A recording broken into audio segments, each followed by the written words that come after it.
A paz a todos, amém? Podem se assentar. Pastor, obrigado pelo privilégio de mais um domingo. E para os que não vieram, os que estão na Expo Vale também, a gente está gravando, né, pastor? Então a mensagem está toda gravada, depois quem quiser assistir no YouTube, ou se você tiver algum texto que você não pegou, não deu tempo de anotar, está gravado, daqui mais ou menos 1, 2 semanas a gente coloca lá no YouTube, no canal paulobichara.com. Alguém já acessou o meu canal lá no YouTube ou não? Levanta a mão aí, quem já acessou? Ó, quem não acessou, é só você digitar assim, Paulo Bichara no YouTube. Todas as pregações que a gente prega aqui, pelo menos 90%, elas estão lá no YouTube também. Então, se você quiser relembrar de algumas, nós falamos, não sei se você se lembra, sobre a sabedoria de José do Egito. Nós falamos sobre Romanos 14. Lembra de nós, da mensagem que nós falamos para nós, muitas vezes deixarmos de fazer alguma coisa para não escandalizar o irmão. E várias dessas mensagens, todas elas com bastante embasamento bíblico, todas salvas lá, então, para você só compartilhar e ver depois. E hoje, quem trouxe a Bíblia, vamos abrir em Eclesiastes, capítulo 7, versículo 1. Eclesiastes, capítulo 7, versículo 1. Salmos, Provérbios, Eclesiastes, lá no meio da Bíblia. Se você achar Salmos, eu sempre falo e não custa repetir, eu uso a Bíblia no celular, eu uso a Bíblia no tablet também. Eu até trouxe o tablet, então é bom, isso eu não sou contra. Eu mostro para vocês para dizer que eu não sou contra, mas nada melhor do que uma Bíblia no papel. Porque, por exemplo, eu estava saindo de casa hoje com a Bíblia debaixo do braço para pregar, e a Débora perguntou para a mãe, cadê a minha Bíblia? Se eu só saio com o celular debaixo do bolso, eu posso ter 10.000 Bíblias aqui dentro. Mas ela não vai perguntar, cadê minha Bíblia? E quando fala Bíblia, você não pensa em mais nada além da palavra de Deus. Então você ter ela no papel, conhecer, te motiva mais a pensar em Deus, te leva mais a pensar em Deus. Mas não que está errado você usar, né? Na verdade é até bom, porque você consegue ter todas essas, por exemplo, essa daqui é aquela Thompson. Teve até uma época que eles pararam de produzir ela é muito boa para chave em concordância, você pode baixar ela também, você vai ter ela salva, você tem umas 15, 20, 30, você vai viajar, é muito útil, mas não perca o hábito de ter a palavra de Deus, o papel ali, ele ajuda você a ter esse vínculo, a pensar somente relacionado a Deus e sem distração, sem mais nada fugindo. Não é indireta em ninguém nada, tá? É só uma motivação, porque hoje nós estamos na era da tecnologia, e se nós fizermos um bom uso da tecnologia, a gente vai até esses dias, eu não sei se foi aqui na igreja ou em outro que eu estava ministrando, que esses versículos na tela, às vezes deixa até a gente meio preguiçoso, né? Porque daí a gente não aprende mais a folhear e achar na Bíblia. Mas tudo que for para proveito e bom, a gente fazendo um bom uso e um bom equilíbrio serve e vai só acrescentar na nossa vida. Eclesiastes capítulo 7, vamos ler os versículos 1 a 5, são só 5 versículos. Diz assim: melhor é a boa fama do que o precioso unguento, e o dia da morte do que o dia do nascimento. Ó, que texto meio forte, né? Melhor é o dia da morte, ali está o bom nome, é melhor do que um perfume finíssimo, e o dia da morte é melhor do que o dia do nascimento. Melhor é ir à casa onde há luto do que ir do que ir à casa onde há banquete. Tô brincando, tá, gente? Pois ali se vê o fim de todos os homens. É brincadeira e não é, né? Porque aqui ele não está falando da Expo Vale. E os vivos o aplicam no seu coração. Mas ele está dizendo, é melhor você ir num velório do que aonde, ó, o que ele coloca aqui? A casa onde há banquete, festa. Por que você já vai entender o motivo. Olha agora, 3. Melhor é a tristeza do que o riso, porque com a tristeza do rosto se faz melhor o coração. O coração dos sábios está na casa do luto, mas o coração dos tolos na casa da alegria.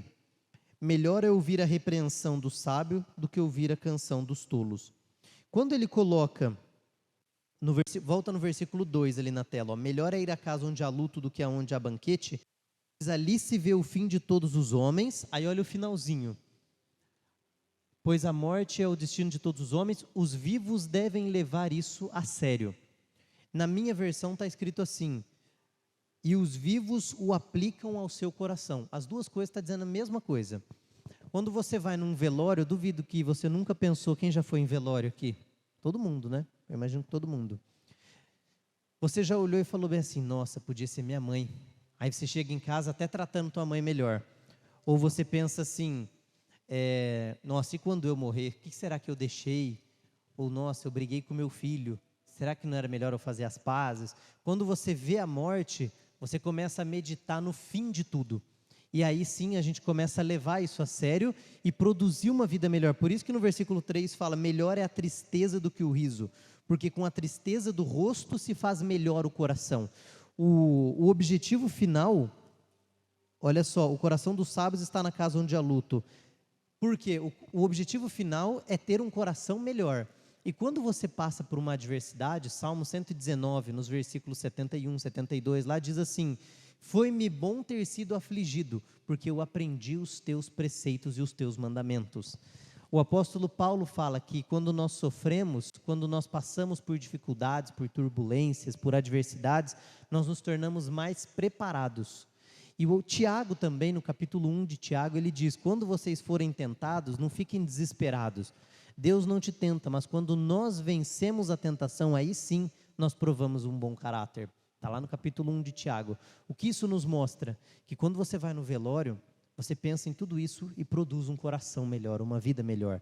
Você medita no fim das coisas. E a gente tem a tendência de não pensar na morte. Não, eu não quero nem pensar nisso, nem fala nisso. Mas não é bom a gente pensar em sermos pessoas melhores, não ficar sofrendo.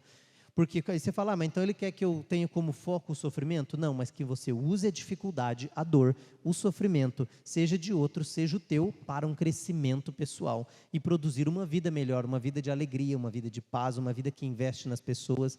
Com base nesses versículos de Eclesiastes 7, do 1 ao 5, o capítulo inteiro de Eclesiastes 7 é um dos meus favoritos. Ele fala, por exemplo, não digas porque os dias passados foram melhores do que os de hoje, porque isso não é sábio.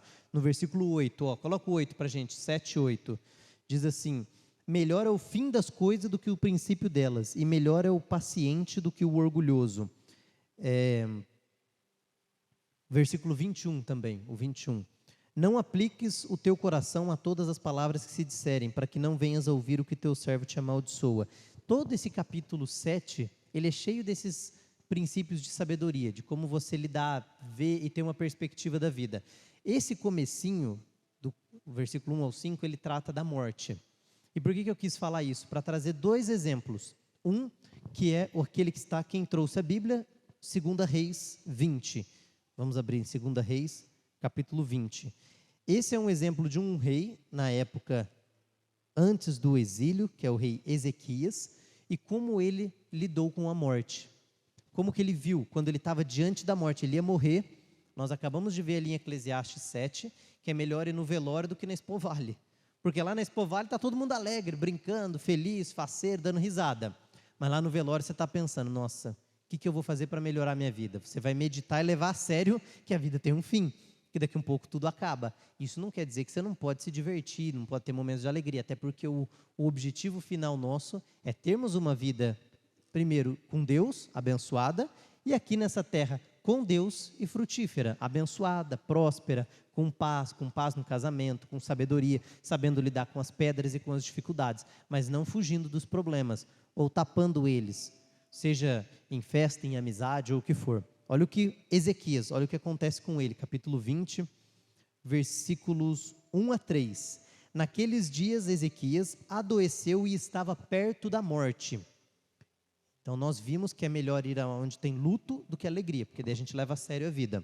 Ezequias agora, um exemplo que eu estou dando, ele estava perto de morrer, e o profeta Isaías, filho de Amós, veio ter com ele e lhe disse, assim diz o Senhor, põe tua casa em ordem, porque morrerás e não viverás. Você vai morrer, acabou.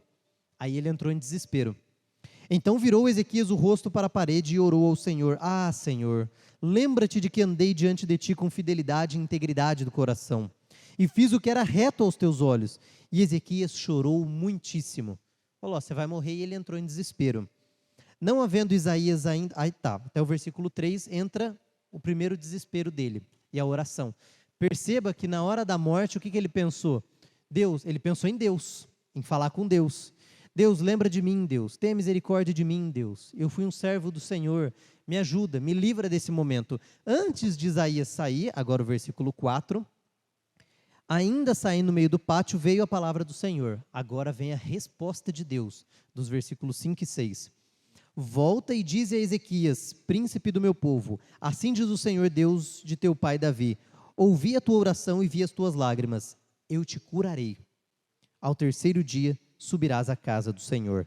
Acrescentarei aos teus dias 15 anos, e das mãos do rei da Assíria livrarei a ti e a esta cidade. Defenderei esta cidade por amor de mim e por amor de Davi, meu servo. Então, nos versículos 1 a 3, ele chora de desespero, sabendo que ele vai morrer, e recorre a Deus. Ele lembra de Deus. Nos versículos 5 e 6, Deus fala, opa, amém, eu vou ouvir tua oração, vou te livrar, vou te curar e ainda vou te dar mais 15 anos de vida. E aí, nos versículos seguintes, você vai perceber que Ezequias, se você continuar lendo, eu não vou ler aqui agora, mas vai ser até o versículo 19. Você vai ver ali em toda a narrativa que Ezequias pega esses anos, sabendo que ele ia viver bastante agora, pelo menos perto do tempo que ele estava para viver, e ele entrega para os espias da Babilônia, ele mostra tudo o que tinha no palácio dele, tudo, ele mostra tudo. E naquela época, se você fizesse isso, você estava entregando o ouro do teu território, porque eles vinham, não era igual hoje que você tem drone, avião, Google Maps, você via tudo. Eles não conheciam, era tudo desconhecido, você invadir uma terra e conquistar, era um medo. Aonde fica o dinheiro, aonde ficam os soldados, onde ficam os arqueiros para matar a gente antes de entrar, eles tinham todo esse trabalho, então eles tinham muito hábito de enviar espias. Até hoje ainda usa-se isso, mas em menor escala. E aí, quando esses espias chegam, o povo da Babilônia, todos os reis sempre eram muito espertos e nunca mostravam os teus tesouros para ninguém que vem de terra distante, não mostravam onde ficam os pontos principais da cidade, mas o rei não fez isso. Ele mostrou tudo, que ele quis se gabar e fazer moral com o rei da Babilônia, que já era um rei forte. Ele despreza uma instrução padrão, um protocolo padrão, e leva a vida, o reinado, o povo, tudo que Deus deu ali na mão dele, de qualquer jeito, mostra tudo. Isaías volta e fala, olha, porque você fez isso, os teus descendentes vão ser eunucos na terra da Babilônia. O que é isso? Eles vão ficar lá para servir o rei agora, e eles vão ser levados escravos, vão morrer, e o povo vai ser tudo dominado, mas isso não vai acontecer durante o período que você está vivendo, durante o teu tempo de vida. Só depois que você morrer, porque você realmente foi um servo meu. Olha o que ele fala no versículo 19. Olha que egoísta. Versículo 19, 2 Reis 20, 19. Respondeu Ezequias ao profeta, boa é a palavra do Senhor que anunciastes, pois ele entendeu que durante sua vida haveria paz e segurança. Ele falou, que bom, pelo menos enquanto eu estou vivo eu não vou ver nenhuma dessas tragédias. Totalmente egoísta. Olha como foi a resposta dele diante da alegria. Viram que no texto que a gente leu em Eclesiastes fala assim, melhor é a tristeza do que a alegria? Na hora da tristeza ele se humilha, chora, pede misericórdia, lembra de Deus, mas na hora da alegria, que sabe que vai viver um monte, que o reinado está bem, mostra tudo para o outro rei, entrega todo o território, leva de qualquer jeito. No final ainda, sabendo de uma boa notícia, nem se preocupa com os seus descendentes e com a posteridade. O que ele faz? Que bom que pelo menos tudo isso não vai ser no meu tempo. Falta de caráter, defeito sério. Isso mostra uma das formas com que você pode conduzir tua vida. Quando você tem uma notícia de dor, eu li sobre uma moça, uma senhora, uma mulher que estava com câncer. Ela descobriu, ela estava no hospital e foi diagnosticada com um tipo de câncer nas células dela. E ela pesquisou na internet e ela viu na internet que o prognóstico era de que 60%, 70% dos casos, as pessoas que viviam e sobreviviam ao câncer viviam no máximo 5 anos. Ela falou, pronto, morri. E ela falou que ela lembrou até da história de Ezequias, quando ela estava naquele momento difícil. Ela abriu, nesse texto de 1 Reis, capítulo 20, no hospital, à noite, ainda não tinha amanhecido, e ela falou que folhando a Bíblia, ela viu que Ezequias desesperou. E Deus imediatamente respondeu a oração dele. E ela falou, vou fazer a mesma coisa. Deus respondeu. Veja que interessante. Salmo 139, 15 e 16 diz que Deus escreve no livro dele os nossos dias e aquilo que ele tem para nós. Para Ezequias não foi diferente. Ele tinha os dias dele desenhado, o projeto que Deus tinha para ele. Mas por causa da oração dele e da humildade dele, Deus alterou o projeto. Deus mexeu. Eu posso dizer tanto que Deus alterou por conta da conduta dele, ou eu posso dizer também que Deus já previu todo esse histórico de tudo que ele ia fazer e desenhou dentro da oração que Ezequias faria também para ele. Mas isso nos mostra, independentemente de qual das interpretações, que nós podemos orar a Deus e que Deus responde às nossas orações. A sentença dele já estava dada. Eu creio que Deus alterou o projeto dele. Muitas vezes diz na Bíblia, por conta da sua humildade, o Senhor se arrependeu daquele mal que havia determinado e permitiu que o bem viesse. Quando diz isso, Deus muda o projeto que ele tinha designado. Por quê? Porque houve arrependimento. Nínive, Deus tinha sentenciado que eles iriam morrer. Mas o povo se arrepende, Deus livra da destruição. Então, quando nós produzimos uma conduta de arrependimento, amor, qualquer coisa para obedecer a Deus, eu posso mudar o projeto que ele tem para a minha vida. Eclesiastes, por exemplo, 7:17, veja que é no capítulo 7 também, né, que é um dos meus favoritos. Não seja demasiadamente ímpio e não sejas louco. Aí olha o que diz o final.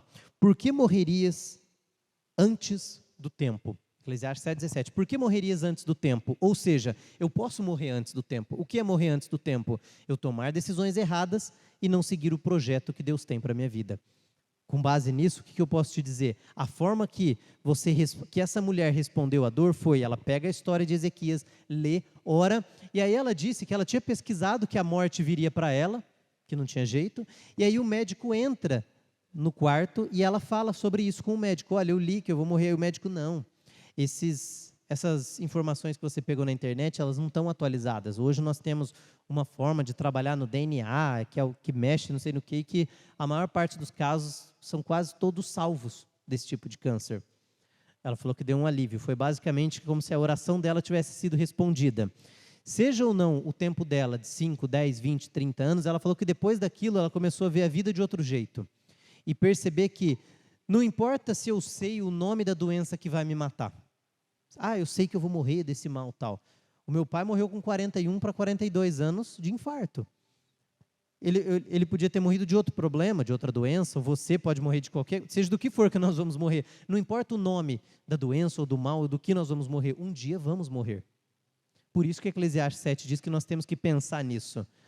Mas que pena. Ela falou assim, depois disso eu comecei a entender que mesmo que eu viva 5, 10, 20 ou 30 anos, eu preciso usar melhor o tempo que eu tenho aqui. E se Deus me der mais 15, 20 anos, amém, glória a Deus. Essa mulher tem 55, então ela falou, se eu tiver mais uns 20, 30, ela falou, eu quero aproveitar bem. Mas e se eu tiver 2? A gente não sabe o tempo que a gente vai viver. Jovens morrem com 23 hoje, eu não sei se vocês viram no noticiário a menina lá que morreu do calor lá no Rio de Janeiro, com 23 anos. Ela não sabia. Ela podia ter vivido mais, e às vezes a pessoa está com câncer, vive mais um tempão, não importa o nome do problema que vai te levar a ir para o céu, e vamos querer que a gente vai para o céu. Mas é bom nós sabermos que um dia a gente vai. E por isso é importante a gente preparar, não só as pessoas que nós vamos deixar, para não deixar dor de cabeça para os que vão ficar, ou não fazer igual Ezequias fez, falar que bom que esse mal vai ficar tudo depois que eu for, mas também nos prepararmos para a gente poder ter a garantia de que estaremos com Cristo e de que vamos encontrar os nossos queridos, aqueles que faleceram antes de nós. E vou mais longe, eu quero poder, quando eu morrer, porque se Jesus não voltar antes é certo que eu vou morrer, eu quero poder deixar meus filhos tranquilos e crendo que eles vão me encontrar no céu. Claro que a garantia da salvação é só Deus que dá, mas eu quero que eles pensem, eu ainda posso encontrar meu Pai. Nós temos que nos preparar não só para os que ficam, como para a nossa vida. Eu já contei aqui uma vez, que eu falei assim, mãe, se Deus falasse, você ou Paulo vai para o céu? Eu. Aí ela falou, filha, a salvação é individual. Ou seja, ela vai e deixa eu. E ela não está errada, porque a Bíblia diz que a salvação é individual. Então, nós temos que pedir a Deus que nos dê sabedoria e instrução para conduzirmos a nossa vida de uma forma não como Ezequias fez, egoísta, mas na presença dele, lembrando que a dor e o desespero e a morte e o velório e até a doença que Ezequias viveu podem ser um sinal de transformação na nossa vida. Deus pode nos curar e pode ser usado para nós conduzirmos a partir de então a nossa vida de uma forma muito melhor. E agora eu quero te mostrar um bom exemplo de quem soube lidar com a morte. E nada melhor do que o exemplo de Jesus. João capítulo 16, para quem trouxe a Bíblia. Olha o que Jesus fez. João capítulo 16. Mateus, Marcos, Lucas, João. 4º livro do Novo Testamento. João 16.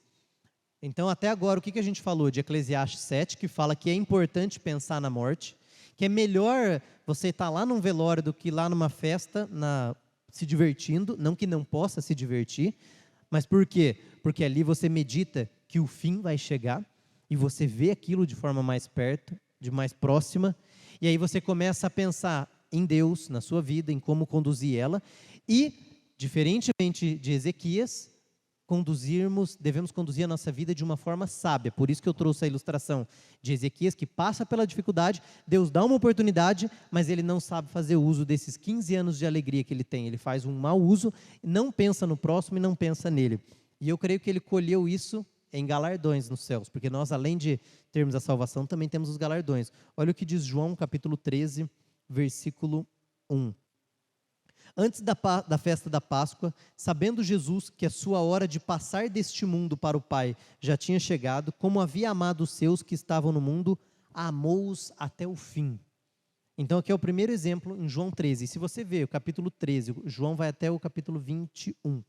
Mas se você pegar no capítulo 13, você vai ver que Jesus lava os pés dos discípulos. O texto diz que quando ele soube que ia morrer, o que Ezequias fez quando soube que ia morrer? Entrou em desespero e pediu para continuar vivo. Deus teve misericórdia, ele continuou. Fez mau uso do tempo dele aqui. Foi egoísta. E Jesus, quando Jesus sabia que a hora dele estava chegando, ele não ia pedir mais tempo, ele até falou, Deus, se puder passar de mim esse cálice, passa. Ou seja, essa dificuldade. Então nós podemos pedir para que Deus passe de nós, sendo a sua vontade. Mas ele sabia que era o propósito dele. Qual foi a primeira decisão que ele toma? Amou-os até o fim. É nós amarmos Cristo, é nós amarmos o próximo. Jesus fala, amai-vos uns aos outros, assim como eu também vos amei. Quando que é o dia que eu sei que eu vou morrer? Hoje. Se você não sabia que vai morrer, eu acabei de te informar, você vai morrer. Nós temos essa informação. Então, quando que é o dia que nós temos que agir? O tempo oportuno e o momento é agora. O dia aceitável do Senhor é hoje. Hoje é o dia de começar a mudar. Hoje é o dia de fazer diferente. Como fazer diferente? Amar uns aos outros, colocar Cristo em primeiro lugar, porque lembra da salvação, o céu. Jesus faz o que? Ele ama uns aos outros. No capítulo 13 inteiro, ele lava os pés dos discípulos. No capítulo 14 e 16, ele fala que ele vai enviar o Espírito Santo para consolar os que vão ficar aqui. Então, ele não só está indo, como ele está amando os discípulos, está servindo os discípulos, lavando os pés deles e dizendo e preparando ainda para depois que ele ir como que as coisas vão ficar. É mais ou menos você preparar o teu testamento, pagar o teu INSS, é você se preparar. Meu pai nunca tinha pago INSS, pastor, nunca. Um ano antes dele morrer, ele decidiu pagar. E minha mãe falou assim, para que pagar INSS, ficar dando dinheiro para o governo? Na época, eles trabalhando com o INSS, aposentando um monte de gente. Não é engraçado? E ele começou a pagar o INSS. Um ano depois ele morreu e deixou a pensão para minha mãe. Eu vou dizer uma coisa, que o tempo que ele deu um prejuízo para o governo, ele deu, porque ele pagou pouco tempo, e na época podia pagar menos para conseguir a pensão, e deixou a pensão para minha mãe. O que é você se preparar? É você fazer isso, é pagar o teu INSS, é cuidar das tuas finanças, não deixar dívida para aqueles que vão ficar, é cuidar da casa, é montar o testamento, é organizar o teu dia, a empresa onde você mora, como, a casa, tudo que você puder. Dar instruções, amar, estar próximo, criar boas lembranças, criar a oportunidade de lembrarem de você. É aquela pergunta, o que falariam de você no velório? Que bom que ele foi. Ah, coitado, foi embora. Ou então, nossa, que pena, mas que bom que deixou um grande legado. Nossa, olha, eu lembro dele ou dela falando isso, falando aquilo. Que bom que meu pai me ensinou a ler a Bíblia, que bom que minha mãe me ensinou a ir para a igreja, que bom que ele foi batalhador. Esses dias eu conversando com uma mulher, eu perguntei para ela assim, o que te faz ter esses princípios mais conservadores? Ser contra aborto, casamento gay, políticas de esquerda, ser contra o PT e tudo. Não estou falando de política, estou falando que eu perguntei para ela. Aí ela olha e fala bem assim, o que fez eu ter os valores que eu tenho hoje foi o meu pai. Aí eu falei, legal, e conta para mim sobre o teu pai. Ela falou, meu pai quase nunca parava em casa, mas ele era muito trabalhador e cheio de valores. E ele ralava, e vivia fora de casa. E minha mãe vivia em casa com a gente. Mas é engraçado, porque ela fala com mais respeito do pai dela, por causa do dia a dia, do que o pai dela falava, das vezes que o pai dela vinha, de como ele se posturava na sociedade, da provisão que ele trazia, do que da mãe que estava ali aguentando ela o dia inteiro. Coitada da mãe. Mas como que o pai se postura? mesmo ele não estando todo dia lá, porque ele viajava, ficava quase que um mês fora e voltava para trabalhar. Essa mulher que eu falei, ela já deve ter uns 60 anos, mais ou menos. O pai dela já é falecido, bem mais velho. Na época que ela era criança, não tinha essas facilidades de internet, de WhatsApp, então ele demorava para ver os pais. Mas mesmo assim ela cria aqueles valores pelo legado que ele deixou. E qual o legado que nós estamos deixando? Não é você estar toda hora ali com o teu filho, mas é o que você está fazendo, é o exemplo que você está dando. Na criação dos filhos, eu não sei se você lembra, mas tem sempre elementos fundamentais que fazem com que você crie um filho bom. Um deles é limite, exemplo e presença. São os 3 elementos. Se você faltar com um desses, você está encrencado. Você tem que ter os 3. Porque você pode ser um exemplo dentro de casa, você pode ser um espetáculo. O pai é um super exemplo, ele está presente também, está em casa. Então você é um exemplo, está presente, mas você não põe limite nos teus filhos, não adianta. Por isso você pode ser cristão, ser presente, mas se você não puxar a rédea, você pode perder os teus filhos. Porque você precisa dos 3 elementos. Você pode também falar, não, eu ponho limite no meu filho, é tudo na linha, tudo na linha. E eu sou presente, eu estou em casa, mas você não é um exemplo. Você vai perder teus filhos também. Você pode ter as 2 coisas, mas você vai perder eles também. Ou você pode ser um pai que, eu não estou em casa, eu não sou presente. Não sou, mas eu ponho limite, eles têm hora para fazer tudo, eles têm isso, têm aquilo, e eu sou um exemplo. Eu vivo uma vida boa, mas eu não me importo com eles. Eu não estou presente na vida deles. Se acontece alguma coisa, eles reclamam, eu não dou bola. Você também vai perder teu filho. Isso é sério. Isso chama-se, você traz aqui a orfandade paterna, mesmo você tendo pai. Uma pesquisa fez um levantamento, uma pesquisa feita por homossexuais, foi perguntado para eles assim, por que motivo você acha que você é homossexual? E eles mesmos levantando e fazendo a pesquisa, o maior número, as principais respostas foram, número 1, abuso na infância, ou abuso por um tio, um pai ou alguém. E o número 2, orfandade paterna ou materna. É o que eles responderam. Outros deram respostas de que foi porque foram rotulados, mesmo não sendo, eram rotulados como se fosse. E outros é por escolha, eles colocaram, é a resposta que eles deram.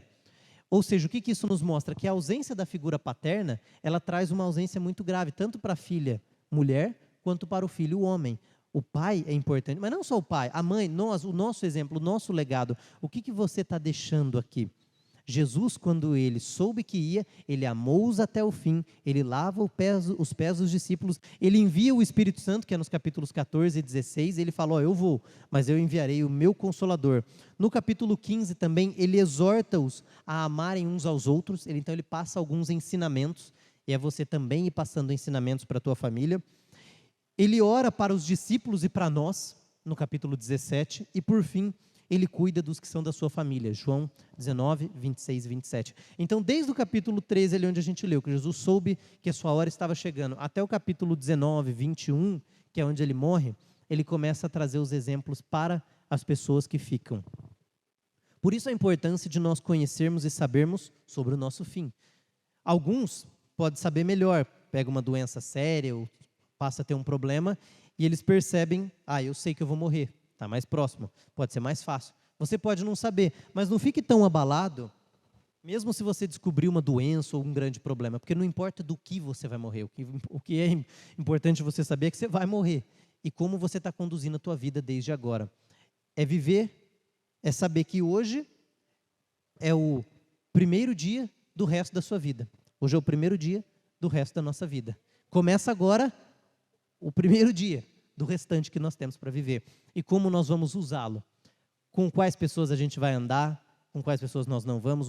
Foi feito um levantamento há um tempo atrás dizendo que há um grande número de pessoas que estão tendo problemas, ansiedade, depressão e todas essas doenças, esses problemas do século, por estarem cada dia mais se isolando. E a Bíblia nos ensina também em Provérbios 18 que aquele que se isola insurge-se contra a verdadeira sabedoria. Então, quais os grupos de pessoas com quem a gente vai começar a se associar? Ir numa célula, vir na igreja. Por isso que essa comunhão na igreja ela é tão importante, porque ela mantém o ser humano sendo sociável. Aqueles que acreditam na evolução, que a gente veio do primado do macaco, eles falam, olha, se a gente não se socializar, nós temos um problema sério, porque somos animais sociáveis, é assim que eles descrevem. Eu diria diferente. Quando Deus cria Adão, ele viu que tudo era bom, mas ele falou, não é bom que o homem esteja só. Aí ele cria Eva e coloca Eva para complementar. E aí ele diz, crescei e multiplicai. Aí eles crescem, formam família, sociedade. O apóstolo Paulo ensina em Hebreus, se é que foi ele quem escreveu o livro de Hebreus, não abandonem, no capítulo 10, não abandonem as vossas congregações, mas estejam sempre unidos, exortando-vos uns aos outros, principalmente quando sabemos que o dia é chegado. O nosso dia, a nossa hora, um dia vai chegar. E a forma com que a gente está usando ele é muito importante. Que a gente não faça como Ezequias.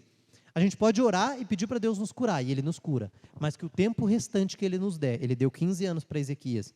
O tempo restante que Ele nos der, talvez é uma semana que você tem, talvez é um ano. Não teve aquele irmão da igreja, aquela tragédia que acontece, a gente não imagina e a pessoa vai embora. Tem pessoas com 90 anos que pegaram Covid e não teve problema nenhum. Outros jovens pegaram Covid e morreram. Então você não sabe o teu dia. Mas uma coisa é certa, que esse restante a gente possa viver para marcar a história, para fazer a diferença e mudar vidas. Organizar tudo que temos, finanças, ideias, valores. E essa mulher que estava no hospital, ela disse, pastor, que até a chuva ela vê diferente. Ela é dos Estados Unidos, ela falou que quando ela olha a neve cair, ela aprecia. E antes ela falava que nunca nem via nada disso. Ela fala, agora eu vejo tudo isso, como é bonito, olha o que Deus criou. Aí é você olhar para o teu filho, ela falou que a filha dela estava com problema de saúde, ela decidiu pegar mais firme em tentar achar soluções para ajudar no problema de fibromialgia que a filha tinha e tudo. O que ela fez? Ela começou a viver de forma mais intensa. E que a gente faça isso, é você apreciar melhor agora, até um dia de chuva, até esse calor. Deus, obrigado por nos dar o sol. Sabia que se o planeta Terra fosse uns 10% mais próximo do Sol, evaporava todinha a água do oceano? E se ele fosse 10% mais longe, congelava tudo e a gente não estava aqui? A temperatura, a atmosfera, tudo no planeta é perfeito, é ideal para a nossa vida. Apesar de uns dias ser mais quente, outros mais frio, é perfeito para a vida do ser humano aqui na Terra. Então é nós olharmos para isso e agradecer a Deus. Deus, obrigado pela chuva, pela minha esposa, pelo meu marido, por essa família maravilhosa. Me ajude a ser mais próximo dos meus filhos, a falar um eu te amo, a abraçar, a pedir perdão, a não fazer mais questão de pequenas coisas. Ela disse também que ela falou começar a me estressar menos com coisas pequenas, principalmente com aqueles da minha família que eu já sei que estão salvos. As mães têm uma tendência grande de o filho ser o menininho dela, ela pode ter 90 anos e o filho 70 e a mãe está ali. Ela falou, eu confiar mais em Deus, que Ele está com os meus filhos, eu fazer minha parte, mas eu descansar o meu coração, pregar o evangelho para aqueles que não têm Jesus, para levar mais gente para o reino dos céus.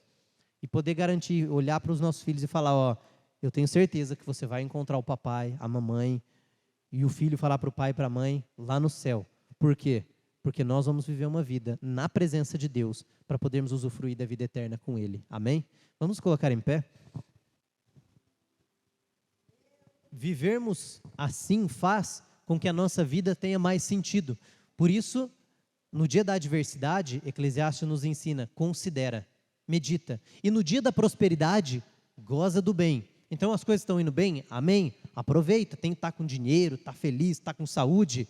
Aproveita para correr, para cuidar da família, para comprar carro bom, para comprar casa boa, para investir em saúde e tudo. Mas está na adversidade, considera, e é isso que a Bíblia diz, no dia da adversidade, considera, para Deus, tem misericórdia de mim, mostra onde eu erro, ou mostra o que o Senhor quer com isso. Tem problemas que você vai viver por conta dos teus erros, mas tem problemas que você vai viver por conta das circunstâncias. Pode entrar um ladrão aqui, dar um tiro nas costas de algum de nós, a gente ficar numa cadeira de roda, e não foi um erro meu, foi uma decisão de terceiro, uma permissão divina. Não importa a adversidade. Foi por culpa minha? Deus, mostra o que eu fiz de errado para eu não fazer mais. Eu posso estar muito gordo porque eu estou comendo demais. Deus, então me ajuda. Eu vou entrar num propósito novo. Ou não, eu estou vivendo uma dificuldade porque eu tenho um problema de saúde. Deus, mostra a solução que o Senhor quer de mim com isso. E a Bíblia diz, muitas são as aflições do justo, mas o Senhor o livra de todas. Salmos 34, 19. João 16, 33. No mundo tereis aflição, mas tem de bom ânimo. Eu venci o mundo. Amém? Senhor, obrigado por mais uma noite na Tua presença, obrigado pelos Teus servos, pelas nossas vidas, pelas famílias, por aqueles que estão aqui, pelas famílias aqui representadas, pelos que não puderam vir. Ajuda-nos a aprendermos a fazer a Tua vontade, guia-nos por terras planas, ó Deus. Mostra-nos o caminho da verdade, ajuda-nos a aprendermos na adversidade e a seguirmos não o exemplo de Ezequias, mas o exemplo de Jesus.